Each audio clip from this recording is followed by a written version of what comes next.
নমস্কার বন্ধুরা, আপনাদের প্রিয় চ্যানেল জবা কিচেনে আপনাদেরকে স্বাগত জানাই।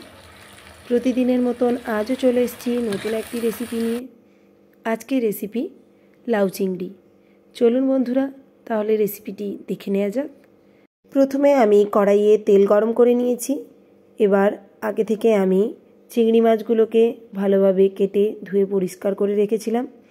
সেগুলোতে আমি অল্প পরিমাণ লবণ দিয়ে মেখে রেখেছিলাম, সেই মাছগুলো দিয়ে দিলাম।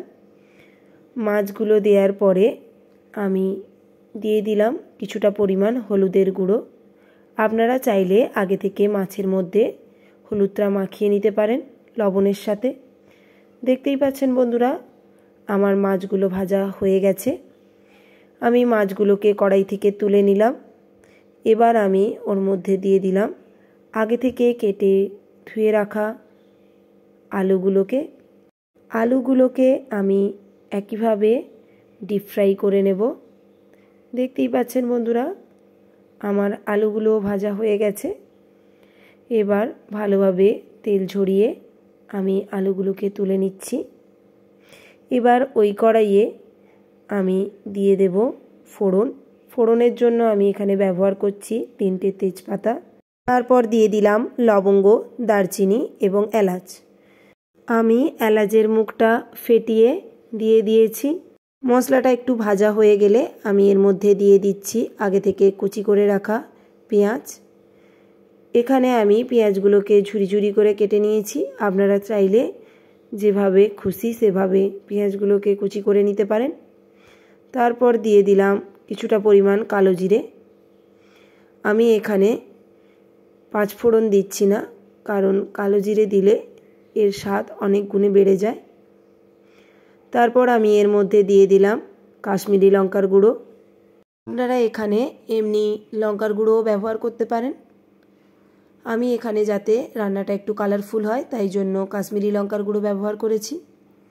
তারপর আমি দিয়ে দিলাম হলুদ গুঁড়ো 1 চামচ। ভালোভাবে সমস্ত মশলাগুলোকে একসাথে মিশিয়ে নিয়েছি। এবার আমি এর মধ্যে দিয়ে দিলাম জিরে গুঁড়ো। আপনারা এখানে যে কোনো বাটা মশলাও ব্যবহার করতে পারেন। আমি যেহেতু সমস্ত গুঁড়ো মশলা নিয়েছি তাই আমি এখানে গুঁড়ো মশলাগুলোই দিচ্ছি। দেখতেই পাচ্ছেন বন্ধুরা, আমার সমস্ত মশলাগুলো প্রায় ভাজা হয়ে গেছে। এবার আমি আগে থেকে লাউটাকে কেটে রেখেছিলাম, লাউগুলোকে দিয়ে দিচ্ছি। আমাদের এদিকে এগুলোকে লাউ বলে থাকে, আপনাদের বাড়ির ওখানে এই সবজিকে কি বলে অবশ্যই কমেন্ট বক্সে কমেন্ট করে জানাবেন। তারপর ভালোভাবে সবজির সাথে সমস্ত মশলাগুলোকে মিশিয়ে নিচ্ছি। দেখতেই পাচ্ছেন বন্ধুরা, এভাবে সমস্ত সবজির সাথে মশলাগুলোকে মিশিয়ে নিতে হবে।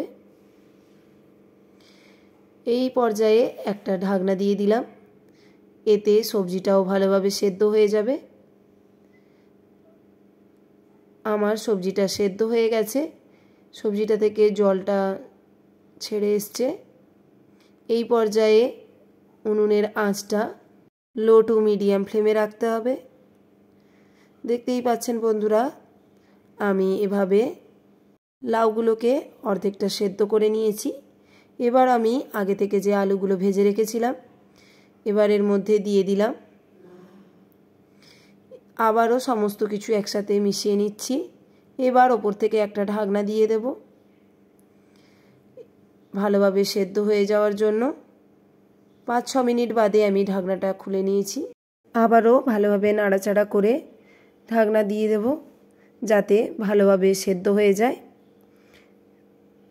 রেসিপিটি যদি আপনাদের কাছে ভালো লেগে থাকে রেসিপিতে একটি লাইক, কমেন্ট এবং শেয়ার করে দেবেন।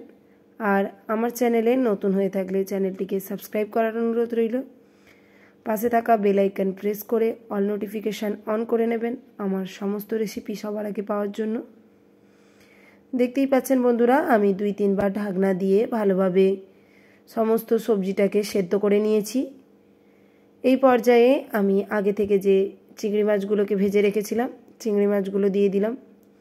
আমি এখানে সমুদ্রের কুচো চিংড়ি ব্যবহার করেছি, আপনারা চাইলে পুকুরের চিংড়িও ব্যবহার করতে পারেন। আমি আবারও একটা ঢাকনা দিয়ে 2 মিনিটের জন্য রান্না করে নিলাম। দেখতেই পাচ্ছেন বন্ধুরা, আমার তৈরি হয়ে গেছে মজাদার এবং সুস্বাদু লাউ চিংড়ির রেসিপিটি। আজ এতটাই, দেখা হবে নতুন কোনো রেসিপি নিয়ে। ততক্ষণ সুস্থ থাকুন, ভালো থাকুন, আর আমার সমস্ত বন্ধুদের টাটা, বাই বাই।